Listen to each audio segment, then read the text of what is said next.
வாழ்க வையகம் வாழ்க வையகம் வாழ்க வளமுடன். சிந்தனையை உடல் நலத்தை சீரமைத்து உய்வித்த குருவே வாழ்க, குருவே துணை. வேதாத்ரியம் வாழ்க வளமுடன். இன்று வரை உலகில் தோன்றிய அனைத்து சித்தர்களும் ஞானிகளும் மகான்களும் மற்றும் வேதாத்திரிய கோட்பாடுகளை அர்ப்பணிப்புணர்வோடு அகிலமெங்கும் உணர்வாக்கிக் கொண்டிருக்கும் ஞான ஆசிரியர்களின் மதிநுட்பமும் குருவர்களோடு சூக்குமமாய் நம்மை சூழ்ந்திருந்து நாம் உய்வதற்கு துணை நிற்குமாக என்று சங்கல்பித்துக் கொண்டு இன்றைய தவ நிகழ்வை இறைவணக்கம் குருவணக்கத்தோடு நாம் இனிதே துவங்குவோம். இறைவணக்கம் பாட அருளதி கார்த்திகேயன் நாகேந்திரன் ஐயா அவர்கள். வாழ்க வளமுடன் ஐயா.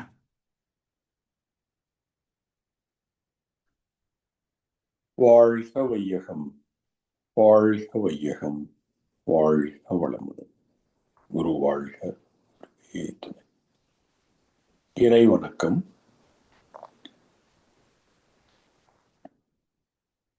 ஆதி எனும் பரம்பொருள் மெய் எழுச்சி பெற்று அணுவென்ற உயிராகி அணுக்கள் கூடி மோதி இணைந்து இயங்குகின்ற நிலைமைக்கேற்ப மூலகங்கள் பலவாகி அவை இணைந்து பேதித்த அண்ட கோடிகளாய் மற்றும் பிறப்பு இறப்பிடை உணர்தல் இயக்கமாகி நீதி நெறி உணர் மாந்தராகி வாழும் நிலையுணர்ந்து தொண்டாற்றி இன்பம் காண்போம். வாழ்க வளமுடன். வாழ்க வளமுடன். குரு வணக்கம் பாட அருள்நிதி ஆனந்த் வெங்கடேசன் ஐயா. வாழ்க வளமுடன். வாழ்க வளமுடன். குரு வணக்கம். எப்பொருளை எச்செயலை எக்குணத்தை எவ்வுயிரை ஒருவர் அடிக்கடி நினைந்தால் அப்பொருளின் தன்மையாய் நினைப்போராற்றல் அறிவினிலும் உடலினிலும் மாற்றங் காணும். இப்பெருமை இயல்பூக்க நியதி ஆகும். எவரொருவர் குருவை மதித்து ஒழுகினாலும் தப்பாது குரு உயர்வு மதிப்போர் தம்மை தரத்தில் உயர்த்தி பிறவி பயனை நல்கும். வாழ்க வளமுடன். இன்றைய மூலாதார தளத்தினை சிறப்பாக வழி நடத்திய ஆசிரியர் அருள்நிதி ஜமுனாராணி அம்மா அவர்களும் அவரது அன்பு குடும்பத்தினரும் அருட்பெயராற்றல் கருணையினால் உடல் நலம், நீளாயுள், நிறை செல்வம், உயர்ப்புகள், மெய்ஞானம் ஓங்கி வாழ்க வளமுடன், வாழ்க வளமுடன், வாழ்க வளமுடன். நன்றிகள் அம்மா. தொடர்ந்து ஞானமும் வாழ்வும் கவிதை தொகுப்பிலிருந்து இன்றைய கவிக்கு விளக்கம் வழங்கிட மூத்த பேராசிரியர் ஞானாசிரியர் அருள்நிதி பழனிசாமி வேலுச்சாமி ஐயா அவர்களை அன்போடு அழைத்தமைவோம். வாழ்க வளமுடன் ஐயா. வாழ்க வளமுடன் ஐயா. வாழ்க வையகம், வாழ்க வையகம், வாழ்க வளமுடன். குரு வாழ்க, குருவே துணை.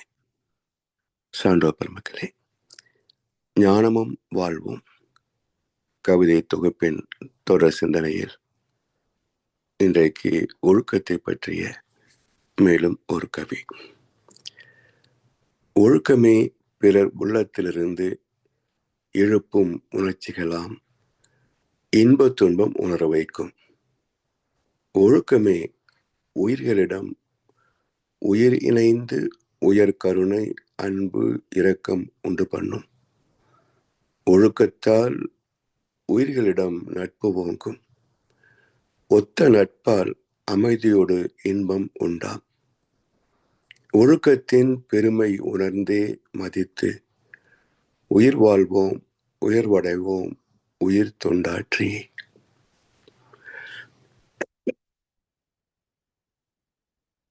வள்ளுவ பெருந்தகை ஒழுக்கம் உடைமை என்ற அதிகாரத்தில் 10 குறட்பாக்கள் தந்திருக்கிறார். அந்த உடைமை என்ற சொல் ப்ராப்பர்ட்டி, சொத்து கணக்குன்னு அர்த்தம். இப்போ மனிதன் பெற வேண்டிய உடைமைகள் 10. அதிலே ஒன்று இந்த ஒழுக்கம் உடைமை. மற்ற செல்வங்கள் எல்லாம் பருப்பொருள் செல்வங்கள். அது வாழும் வரைக்கும் கூட துணை நிற்குமா போகுமா சொல்ல முடியாது. ஆனால் ஒழுக்கம் என்ற ஒரு மறைபொருள் செல்வம் நமக்குள் ஒரு பண்பாக மிளர்கின்ற ஒரு மறைபொருள் செல்வம். இது அழிந்து போவதுமில்லை, குறைந்து போவதுமில்லை. தனக்கும் தன் சந்ததிக்கும் எப்போதுமே நன்மை தரக்கூடிய இயற்கையின் ஒழுங்கமைப்பில் அமைந்திருக்கின்ற இன்ப ஊற்றை தடைப்படாது அளிக்கின்ற ஒரு அற்புதமான நற்குணம் இந்த ஒழுக்கம் உடைமை. ஒழுக்கமே பிற உள்ளத்திலிருந்து எழுப்பும் முயற்சிகளாம் இன்ப துன்பம் உணர வைக்கும். அதாவது துவக்கத்தில் ஆதி காலத்தில் வாழ்க்கை நெறிமுறைகளெல்லாம் தெரியாத ஒரு காலகட்டத்தில் கூட இன்னொரு ஜீவன் துன்பப்படுகின்ற போது வெளிப்படுகின்ற ஒரு கருணை உள்ளம், அது அந்த ஜீவனை துன்பத்தை நீக்குவதற்கு உதவி செய்யும். எனவே ஈகைதான் முதல் பண்பாடாக அமர்ந்திருந்தாலும் கூட ஒழுக்கம் என்ற ஒரு பக்குவத்தை பெறுகின்ற போது ஈகையும் கடமையும் இதற்குள் அடங்கி போகிறது. அதனால்தான் நாம் பல சமயத்தில் தர்மம் அறம் ஒழுக்கம் என்றெல்லாம் ஒரு வார்த்தை ஒழுக்கத்தை குறிப்பிடுகிறோம், அறத்தை குறிப்பிடுகிறோம். ஏனென்றால் இந்த இரண்டும் ஒழுக்கத்திற்குள் அடங்கி போகும். ஆனால் ஒழுக்கம் பிறப்பில இருக்கிறதான்னு கேட்டா அது விலங்கினத்திலிருந்து வந்ததுனால அது முழுமையான நிலையில இல்லை. பிறகு மனிதனாக வந்த பிறகும் துன்பங்களுக்கான காரணம் என்ன என்று ஆய்ந்த ஆன்றோர் பெருமக்கள் தான் இந்த ஒழுக்கம்தான் வாழ்க்கைக்கு உத்தரவாதமானது, இயற்கை தரக்கூடிய நன்மைகளை குறைவிடாமல் தூய்ப்பதற்கு ஒழுக்கம்தான் அடிப்படை என்று உணர்ந்து அந்த ஒழுக்கத்தை மையப்படுத்தி தான் இதிகாசங்களை தத்துவங்களை நமக்கு அருளினார்கள். நீங்க எந்த ஒரு புராண கதை பார்த்தாலும் அல்லது ஒரு தத்துவ விளக்கம் அல்லது ஒழுக்கத்தை பற்றி அல்லது வாழ்க்கை நெறிகளை பற்றிய தத்துவங்களை படித்தாலும் அவருடைய மைய கருத்தாக இருப்பது என்ன அப்படின்னா, தனக்கோ பிறருக்கோ தற்காலத்திலேயோ பிற்காலத்திலேயோ உடலுக்கோ மனதுக்கோ எண்ணம் சொல் செயல்களால் நன்மையே செய்வது. இந்த ஃபார்முலா, இந்த சாமியத்திற்குள் தான் இதிகாசங்களின் மைய கருத்து அடங்கும். எந்த மத நூலாக இருந்தாலும் இதற்குள் அடங்கி போகும். அதனால் தத்துவங்கள் வெளிப்பட்ட பிறகு அறம் என்றாலும் ஒழுக்கம் என்றாலும் ஒன்றே என்ற கருத்து பரவலாக அமைந்துவிட்டது. அதனால் மகிழ்ச்சி சொல்கிறார்கள், ஒழுக்கம் இருந்தால் மற்ற ஜீவராசிகளின் உணர்வை கூட புரிந்து கொள்ள முடியும். அந்த உணர்வை புரிந்து கொள்கின்ற போது அந்த துன்பத்தை நீக்குகின்ற இயற்கையும் கடமையும் தானாகவே பின்பற்றப்படும் என்று சொல்கிறார். எனக்கு ஒழுக்கமே பிற உள்ளத்திலிருந்து எழுப்பும் உணர்ச்சிகளாம் இன்ப துன்பம் உணர வைக்கும். ஒழுக்கமே உயிர்களிடம் உயிர் இணைந்து, அதாவது உயிர் தொடர்புன்னு சொல்றான் பாருங்க. என்னதான் இன்ப துன்பம் என்பது எல்லோருக்கும் பொது என்றாலும் வாழ்க்கையில் ஏற்படுகின்ற சில நிகழ்வுகள் சுக துக்கத்தை தருகின்றன என்றாலும், அடுத்த வீட்டுல ஒருத்தர் இறந்துட்டார், அவர்கள் உணர்கின்ற அளவுக்கு நாம் உணர்வோமா? இருக்காது. ஏன் சொல்றோம்? அது உயிர் தொடர்பு இல்லை, அது அவங்க குடும்பம். அப்போ அந்த உயிர் தொடர்பு என்பது மிக ஒரு குறுகிய அல்லது குறிப்பிட்ட எல்லை. நான், எனது குடும்பம், எனது உறவு நட்பு என்ற ஒரு எல்லைக்குள் உட்பட்ட நிலை. இது என்ன சொல்லுவாங்க? இதை அன்பு என்று சொல்ல முடியாது, இதை பாசம் என்றுதான் சொல்ல முடியும். குறிப்பிட்ட ஒரு எல்லைக்குள் அல்லது உறவு நட்புக்குள் அணுகுகின்ற ஒழுக்கம் அல்லது அன்பு என்பது இது பாசம் என்ற எல்லைக்குள் அடங்கும். எப்போ இந்த பாசம் அன்பாக மிளர்ச்சி பெறும் என்றால், தன்னை போல பிறரையும் எண்ணுகின்ற அந்த தகைமை வருகின்ற போது. இப்போ தன்னை போல் பிறரையும் எண்ண வேண்டும் என்றால் அதுக்கு என்ன வேணும்? அறிந்தது சிவம், மறந்தது அன்பு. Love is God.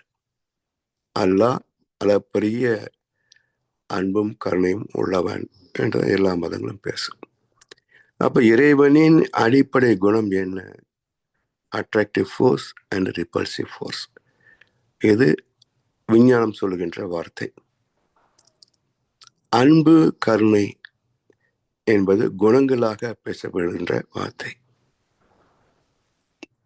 எல்லாவற்றுக்கும் மூலம் என்ன? அழுத்தம் எனும் உந்து ஆற்றல் ஒன்றை கொண்டே தஞ்சிருக்கும். அப்ப தஞ்சிருக்கத்திற்குத்தான் அன்பு என்று ஜீவன்களிலே பெயர் மாற்றம் செய்கிறோம்.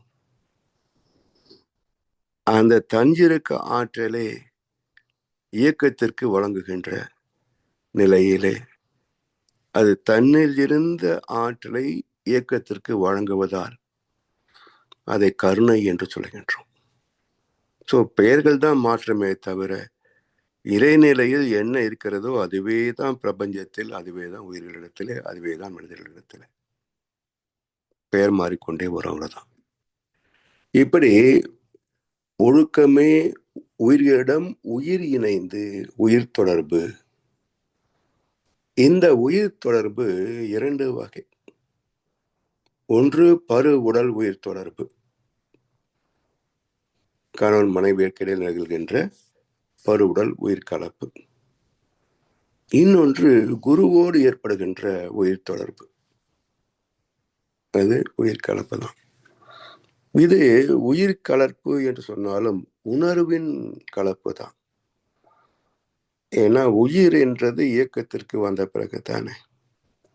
அப்ப இயக்கத்திற்கு மூலமாக இருந்தது உணர்ச்சிக்கு மூலமாக இருப்பது உணர்வு தான். அப்ப குருவின் உயிர் கலப்பு என்பது உணர்வு பூர்வமானது, அறிவின் கருணையோடு கலந்து வந்த உணர்வு பூர்வமானது. இப்படி உயிர்களிடம் உயிர் இணைந்து உயர் கருணை, தன்னை போலவே பிற உயிர்களையும் நேசிக்க தொடங்குகின்ற போது கருணை முழுமை பெறுகிறது. கருணை எல்லார்ட்டும் இருக்குது. அவங்கவுங்க குடும்பம் தான் என்று வருகின்ற போது அன்பும் கருணையும் இருக்குது. ஆனா அது எப்போ உயர்வு பெறுகிறது, சிறப்படைகிறது என்றால் தன்னுடைய சுக துக்கத்தை போலவே தான் மற்ற உயிர்களுக்கும். அதனால் யாருடைய உடலுக்கும் மனதுக்கும் நாம் துன்பம் தந்துவிடக்கூடாது. வேறு ஏதோ காரணங்களால் துன்பப்படுகிறது என்றால் நாம உவந்து முன் சென்று உதவி செய்ய வேண்டும். அவர் கேட்கின்ற வரைக்கும் காத்திருக்க வேண்டிய அவசியம் இல்லை. அது காத்திருப்பது இரண்டாம் பட்சமானது. அப்போ இன்னொரு உயிரின் துன்பத்தை பார்க்கின்ற போதே தானாக முன் சென்று உதவுகின்ற நிலைதான் கருணையின் உச்சகட்டம். அப்படி உயர் கருணை அன்பு இரக்கம் உண்டு பண்ணும். உயர் கருணை அன்பு இரக்கத்தை உண்டு பண்ணும். ஒழுக்கத்தால் உயிரிடம் நட்பு ஓங்கும். ஒழுக்கம் உள்ளவர்களுக்கு பகைமை உண்டா? எப்படி இருக்க முடியும்? எல்லோரையும் சமமாக பார்க்கிறோம். அப்போ எல்லா ஜீவன்களுடைய வாழ்க்கையும் நிச்சயிக்கப்படுவது அவரவர் கொண்டு வந்த கர்ம வினைகளால். இவற்றை நிர்வகிக்கின்ற திறம் யாருடையது? இறைவன் தான் நிச்சயிக்கின்றான். ஒவ்வொருவருடைய வினை பதிவுகளுக்கு தக்கவாறு அவருடைய வாழ்க்கை சுக துக்கங்களை தந்து அந்த ஆத்மாவை தூய்மைப்படுத்துகின்ற அறக்கருணை தான் நாம் பொதுவாக சொல்லுகின்ற துன்பங்கள் துக்கங்கள் எல்லாமே. இறைவன் கணக்கில தண்டித்தல் என்பதே கிடையாது. இறைவனுடைய கருணையில் தண்டித்தல் என்பதே கிடையாது.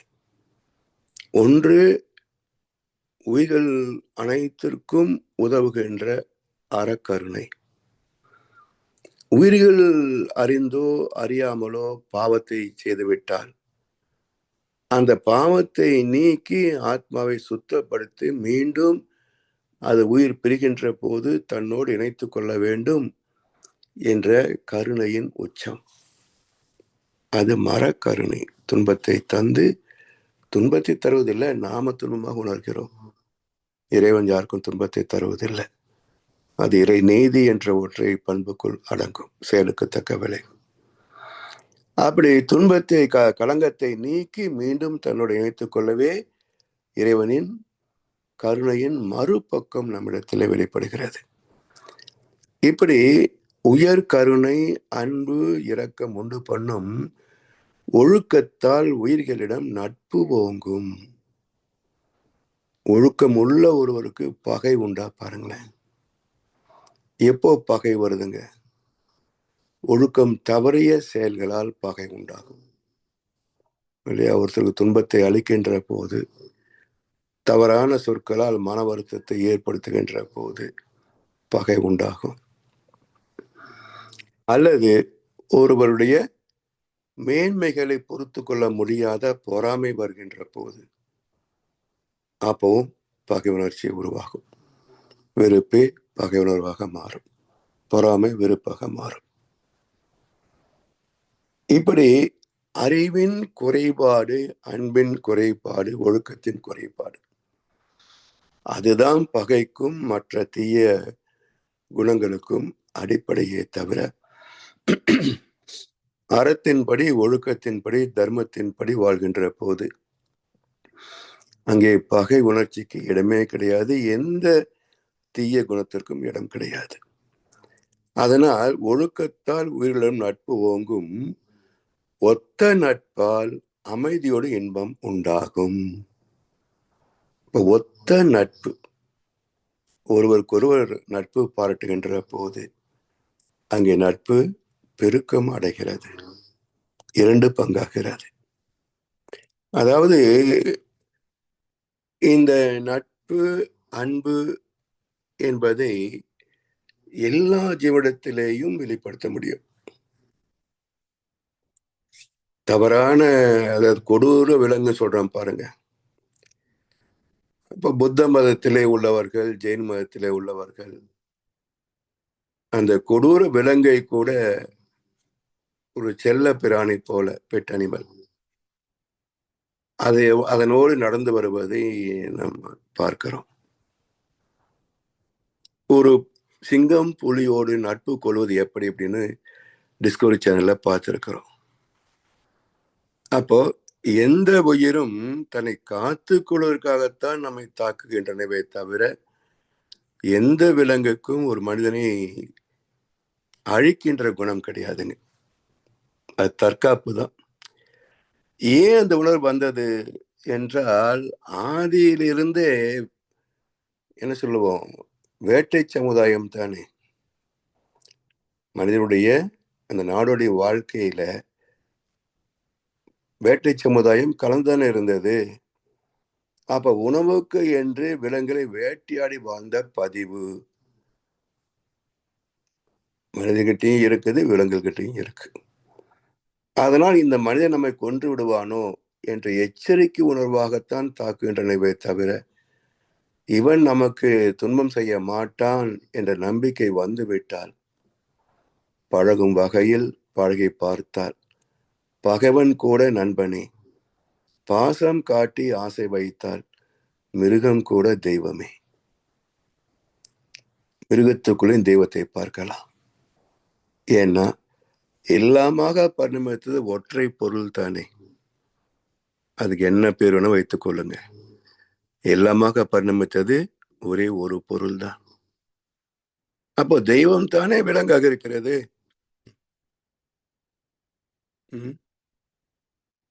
அதாவது ஒரு முறை பழனிக்கு போயிருந்தோம். இந்த நடைபாதை பார்த்தீங்கன்னா அதை கூட்டி பல மாசம் ஆயிருக்கும். இல்லை அதுல வெறும் காரோட தான் போகணும்னு சொல்லி நான் கொஞ்சம் திமிரோடு தான் வச்சுக்கங்களேன், செருப்புட மேலே போனேன். அங்க கடைசியில போகும்போது என்னங்க செருப்போட வந்திருக்கீங்கன்னு, உள்ள தூய்மையோடு போகணுன்றதுதாம்மா இலக்கணம். என் செருப்பு உங்க இடத்த விட சுத்தமா இருக்குது, பாக்குறியா அப்படின்னு. செருப்போட உள்ள போலாமா, வேணா கழுத்து கையில போட்டு இந்த பையில போட்டுக்கிறேன் அப்படின்னு. இல்ல நீங்க போங்க, போய் விட்டுட்டு இப்படி வந்துருங்க அப்படின்னு சொல்லி, சரி இப்ப நான் விட்டுட்டு போன வைங்க. அப்போ தூய்மை தான் ஆண்டவனை நெருங்குவது என்று சொன்னால் அப்ப அந்த இடத்துல தூய்மை வைக்கணும் இல்ல, காசு வாங்குறீங்கல்ல, டிக்கெட் போட்டுருக்கீங்கல்ல. அப்ப எது தூய்மையானது அது உள்ள போகலாம். ஸோ நீங்க இந்த காலை வெறுங்கால் இத்தனை ஆளு கூட உள்ள போறீங்க, நான் செருப்பட போனவனும் பாவமே கிடையாது. ஏன்னா எல்லாமே இறைவன் தான், எல்லாமே இறைவன் தான். இதுல போட்டலுக்கோ தூட்டலுக்கோ இடம் கிடையாது. அதான் சொன்னாங்களே, கங்கை தீர்த்தத்திற்கும் சாக்கடை நீருக்கும் பேதம் தெரியாத போது நீ இறைவனை காண்பாய். அப்ப எல்லாவற்றுக்குள்ளும் இறைவனை பார்க்கின்ற ஒரு பக்குவம், அதான் அன்பின் முழுமை. அப்படி ஒத்த நட்பால் அமைதியோடு இன்பம் உண்டாம், ஒழுக்கத்தின் பெருமை உணர்ந்தே மதித்து. ஒழுக்கம் விழுப்பம் தரலான், ஒழுக்கம் உயிரினும் ஓம்பப்படும். ஒழுங்கு தவறி ஒரு காரியத்தை செய்ய வேண்டியிருக்கு, இதைவிட தற்கொலை உத்தமமானது. அதை செய்துவிட்டு அவமானப்படுவதை விட இறந்து போவது பேரை காப்பாத்திக்கும் இல்லையா. அதெல்லாம் சொல்றாரு, ஒழுக்கத்தின் பெருமை உணர்ந்தே மதித்து. அதாவது இவ்வளவோ ஆன்மீக இருக்கிறாங்க, ஒரு காலகட்டத்தில் பத்திரிகையிலே உண்மையோ பொய்யோ நமக்கு என்ன தெரியும், ஒரு தவறான செய்தி வருகின்ற போது பெரும்பாலும் மதிப்பு குறைதா இல்லையா. அதை நிரூபித்த பிறகு பார்க்கிறோம் வச்சுக்கோங்க, அது வரைக்கும் கோர்ட்டு கேஸ்ன்னு போற போது அந்த பெருமை குறைஞ்சு போதில்லை. அதனால் ஒரு மனிதன் தூய்மையானவன் என்பதை கடைசி மூச்சு வரைக்கும் நிச்சயமா சொல்ல முடியாது. சேர்த்ததுக்கு அப்புறம் தான் பரமஹம்சர், இருக்கும்போது சொல்ல முடியாது. ஏன்னா இந்த மனம் எப்போது எல்லா பதிவும் உள்ள இருக்கு இல்லையா, எப்போ எதுல விழுன்னு சொல்ல முடியாது. அதனால்தான் ஒழுக்கத்தின் உச்சம் என்ன என்றால் அயரா விழிப்பு. அயரா விழிப்பு, கான்ஸ்டன்ட் அவேர்னஸ். எண்ணம் சொல் செயலால் எப்போதும் விழிப்பாக செயல்படுவது. கொஞ்சம் தவறினாலும் இது கவுத்துரும். அறிவு தன் விழிப்பு நிலை பெறலாத தெளிவில் 5 பெரும் பழிச்செயல்கள் விளைய வழி ஏது அப்படின்னா இதனுடைய இன்னொரு அர்த்தம் என்ன? அறிவு தன் விழிப்பு தவறவிட்டால் 5 பெரும் பழிச்செயல்கள் கூட நிகழ்ந்து போகலாம் அர்த்தம். இப்படி ஒழுக்கத்தின் பெருமை உணர்ந்தே மதித்து, உயிரினும் மேலாக மதித்து உயிர் வாழ்வோம், உயர்வடைவோம் உயிர் தொண்டாற்றி. உயிர் வாழ்ந்தால் மட்டும் போதாதுங்க. சில பேர் யாருக்கும் துன்பம் மேல் செய்வதில்லை என்று வாழலாம். ஆனா அது ஒரு வகையில் சிறப்பு என்றாலும் கூட, ஒழுக்கத்தோடு உயிர் வாழ்வது சிறப்பு என்றாலும் கூட, உயர்வு எங்கே? உயர்வு எங்கே? ஏன்னா பிறக்கும் போது யாருமே 100% புண்ணியத்தோடு பிறக்க முடியாதுங்க. அங்கங்க கொஞ்சமாவது இருக்கும். எனவே அதையும் நீக்கணும் இல்லையா? அப்போ பொதுவான உலக பழக்க வழக்கங்களிலே இவர் ஒழுக்கத்தோடு வாழ்கிறார், தனியா இருக்கிறார், யார் கூடயும் கலந்துக்க மாட்டார், யாருக்கு எதுவும் செய்ய மாட்டார் என்றால் அது தன்னளவிலே சிறப்பு என்றாலும் அது உயர்வு அல்ல, முழுமை அல்ல. அப்போ உயிர் வாழ்ந்தால் மட்டும் போதாது, உயர்வு பெற வேண்டும். வழி என்ன? உயிர் தொண்டாற்றி. அப்ப தொண்டு செய்தால்தான் உயர்வு, முழுமை. அப்போ அன்னையின் மடியில் ஆடுவது இன்பம், கண்ணியின் கைகளில் சாய்வதும் இன்பம், தன்னை அறிந்தால் உண்மையில் இன்பம், தன் நலம் மறந்தால் தொண்டு செய்தால் பெரும் பேர் இன்பம். அதான் தெய்வீகம். ஏனென்றால் தொண்டு என்பது என்ன? எந்த எதிர்பார்ப்பும் இல்லாமல் இன்னொருவருக்கு ஏதாவது ஒரு நன்மை செய்வது தானே தொண்டு என்றோம். இப்ப இறைவன் எதை எதிர்பார்த்து நம்மை படைத்தா நமக்கு எல்லாம் தந்து கொண்டிருக்கின்றான் இல்லையா? அப்போ இறைவனை போல் ஒரு பண்பு என்று சொன்னால் எதிர்பார்ப்பு இல்லாத தொண்டுதான். அதான் மகர்ஷி அவர்கள் தன்னை என்ன சொன்னாங்க? உலக நல தொண்டன், ஒரு சிறிய தொண்டனாக என்னை உலகுக்கு ஆக்கு. சிறப்பான தொண்டன் சொல்லல, ஒரு சிறிய தொண்டனாக என்னை உலகுக்கு ஆக்கு. அப்ப ஒழுக்கத்தின் உயர்விலே பணிவு முழுமை பெறுகிறது. பணிவு முழுமை பெறுகின்ற போது அடக்கம் அமர் அருள் உய்க்கிறது. எனவே இந்த வகையிலே மனிதன் தன்னை உயர்த்தி கொள்ள வேண்டும் என்பதற்காகத்தான் மகர்ஷி அவர்கள் ஒரே கருத்தை பல கோணங்களிலே திரும்ப திரும்ப நமக்கு விளக்கி தருகின்றார்கள். அனைத்திற்கும் ஒற்றை மந்திரம் என்ன என்றால், நம் கடமை அறவாழ்வின் நாட்டத்தை சிறக்கட்டும் என்று சொல்லி வாய்ப்பளித்த செவிமடுத்த அனைவருக்கு நன்றி பாராட்டி இந்த உரையை நிறைவு செய்கின்றோம். வாழ்கலமுடன், வாழ்கலமுடன், வாழ்க வையகம். வாழ்க வளமுடன் ஐயா. வாழ்க வளமுடன் ஐயா. அருமை, சிறப்பு. சிறப்பாக தொடர்ந்து மகான் கவிகளுக்கு விளக்கம் வழங்கி நம்மை வழி நடத்தி கொண்டிருக்கும் மூத்த பேராசிரியர் ஞானாசிரியர் அருள்நிதி பழனிசாமி வேல்சாமி ஐயா அவர்களும் அவரது அன்பு குடும்பத்தினரும் அருட்பெயர் ஆற்றல் கருணையினால் உடல் நலம், நீள ஆயுள், நிறை செல்வம், உயர் புகழ், மெய்ஞானம் ஓங்கி வாழ்க வளமுடன், வாழ்க வளமுடன், வாழ்க வளமுடன். நன்றிகள் ஐயா. பாடல்கள் பாடி நிறை வாழ்க வளமுடன்.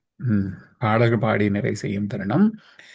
வேதாத்திரிய பாடல் பாட அருள்நிதி நீமா சுரேஷ்குமார் அம்மா அவர்களும், பிரம்மஞான கவி பாட அருள்நிதி சூர்யா ஜெயமணி அம்மா அவர்களும், உலக நல வாழ்த்து பாட அருள்நிதி அருணகிரி சிகாமணி ஐயா அவர்களும். வாழ்க வளமுடன். வாழ்க வளமுடன் ஐயா. வாழ்க வையகம், வாழ்க வையகம், வாழ்க வளமுடன். வேதாத்திரிய பாடல்.